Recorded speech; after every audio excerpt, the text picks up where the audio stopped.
This is Angelo Ferrer, head coach and Kajukenbo instructor coming at Level Up Gym, Yoga, Japan. Today, we're going to be going over the question mark kick. And before I start teaching this technique as the technique of the day, I'm making this video because one of my students asked me about it. And I think it's interesting how the names of kicks change depending on where you find it. In MMA, they're calling it a question mark kick. The first time I came across this kick was at a Taekwondo class. And big disclaimer, I never really studied Taekwondo. As I mentioned earlier, I'm a Kajukenbo coach. If you don't know what Kajukenbo is, it's a mixed martial art that comes from Hawaii. So because of that, we mix it up, and we would mix it up with Taekwondo guys. And that's the first time I saw this kick. So I think it's interesting that MMA has it. I don't discredit any type of style or art. And I figured just a little bit of history, that's where I first found it. So when he said question mark kick, I had a question mark as to what that was. Because I knew it more as the Taekwondo roundhouse kick. But either way, that's my little history. Maybe I pissed some of you all off, but check it out. All right, so here we go. Just some differences to mention. This kick comes from, like I said, when I first encountered this thing, it was in Taekwondo, and I saw Taekwondo students doing it. They were doing it for point sparring.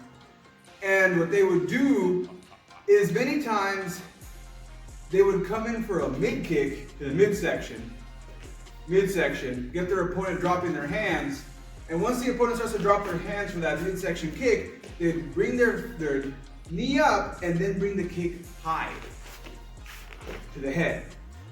What we're gonna do, since we're coming from more of an MMA perspective, we're gonna do a front kick. So we're doing a little front kick, make them drop their hands. And once they drop their hands a few times, you're gonna bring it up, and right as you bring up for the front kick, you go into that roundhouse kick to the head. Now, a few more things I wanna mention.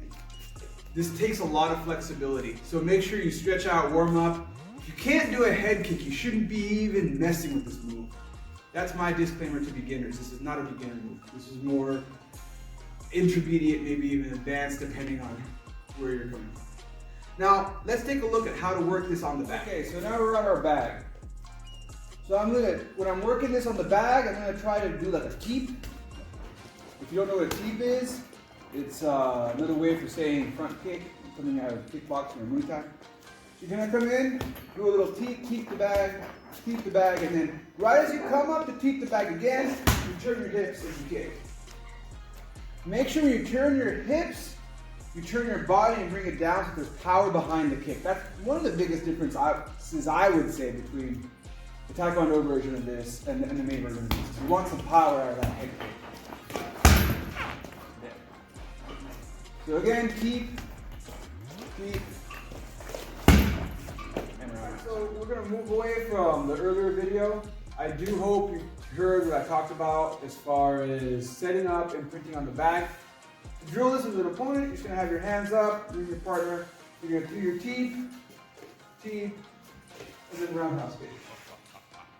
Now, I am gonna mention there's a big debate on whether you should go all the way through with that roundhouse kick or just snap it. That's your choice, okay? You wanna do a teep, and then when you hear the question mark kick, stop it there and bring it back, depending on how good your balance is, go for it.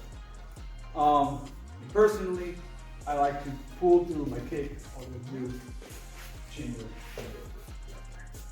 All right, so we're gonna go ahead and work that with your partner 3 minutes at a time and switch. And that's a way to work the teep into a question mark. And that's today's technique of the day. Hopefully you can use that. Again, it's not a beginner move. You really want to make sure you rotate those hips so that you get power out of that kick. And it's not just a light snap and you end up jabbing, essentially jab kicking your opponent in the head and pretty much not really knocking them out, just kind of pissing them off. And if you're doing MMA, they're going to grab your leg and take you down. Which is my disclaimer as to why you have to practice that kick. It's honestly not in my tool of kicks. I took that kick out when I started doing MMA. And maybe, for me, it was risky. So you definitely, I sound wishy-washy. Whenever I start talking about this kind of stuff, I sound wishy-washy. It sounds like I don't put my investment into any one particular technique, and everybody's skill set is different. So please keep that in mind when practicing any techniques. If every technique worked, and this is a conversation I had with my friend Stephen Kesting. If you haven't checked out Stephen Kesting's work, check it out.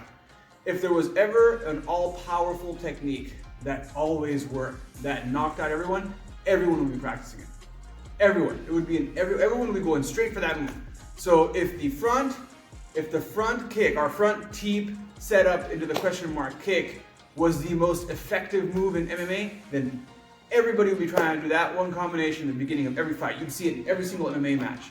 Why not? It has to do with the skill set, and it has to do with each individual. So please keep that in mind whenever you watch anything, even my stuff, any YouTube video. Just remember, there's no such thing as the ultimate technique. There's only the ultimate you. And that's why we train our mind, body, and spirit every day. Keep doing that, and I'll catch you all later.